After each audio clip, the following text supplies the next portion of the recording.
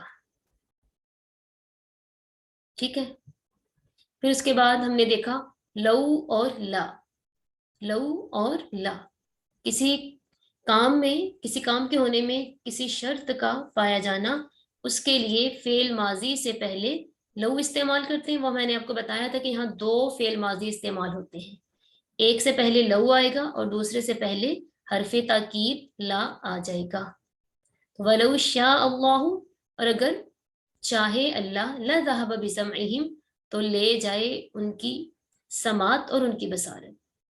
ایسا کیوں ہے؟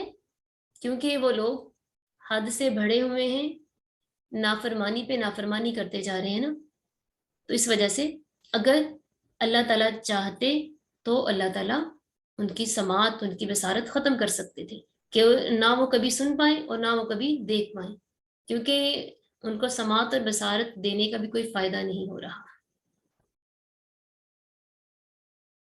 تو کیا ہے؟ نہ سننا اور نہ دیکھنا، اس کی وجہ سے یہ چاہا گیا ہے کہ ان کی یہ چیزیں ختم کر دی جائیں، تو اس کے لیے ہمیں لو اور لا کا استعمال کرنا ہے۔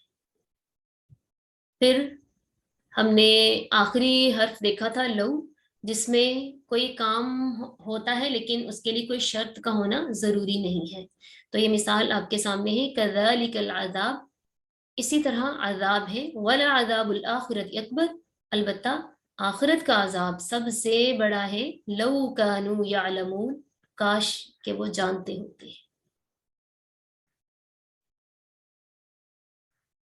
یہاں پر لو آ رہا ہے، لو کے بعد یہ کانو، یہ فعل ماضی کے طور پہ استعمال ہوتا ہے، ٹھیک ہے، فعل ماضی کا وزن ہے نا یہ، تو فعل ماضی سے پہلے لو آ رہا ہے، لیکن اس کام میں کسی بھی شرط کا ذکر نہیں ہے، بس اس میں تمنا ہے کہ کاش وہ جان لیتے کہ آخرت کا عذاب کس قدر بڑا ہے، کہ وہ سہنے کی سکت نہیں رکھ پائیں گے، طاقت نہیں ہوگی ان میں، تو وہ دنیا میں کچھ اچھے کام کر لیتے کہ کاش ان کو یہ علم ہوتا۔ تو اس طرح سے آج کا جو ہمارا سبق تھا وہ کیا تھا؟ فعل ماضی سے پہلے چند کلمات استعمال ہوتے ہیں جس سے فعل ماضی کے معنی میں تبدیلی ہوتی رہتی ہے، تو چونکہ یہ چیزیں قرآن پاک میں استعمال ہوتی ہیں تو میں نے چاہا کہ ہم مزید بالکل ہی ایک نیا ٹاپک شروع کرنے سے پہلے اپنے جو بھی جتنے بھی فعل ماضی مضارع کے حوالے سے جتنی بھی باتیں ابھی ہمارے پاس باقی ہیں وہ سب انشاءاللہ تعالی کلیئر ہونی چاہیے ہم سب کو ہی۔ تو امید ہے کہ آج کی کلاس سے آپ کو مکمل طور پر تو نہیں لیکن کچھ نہ کچھ سیکھنے کو ضرور ملا ہوگا انشاءاللہ۔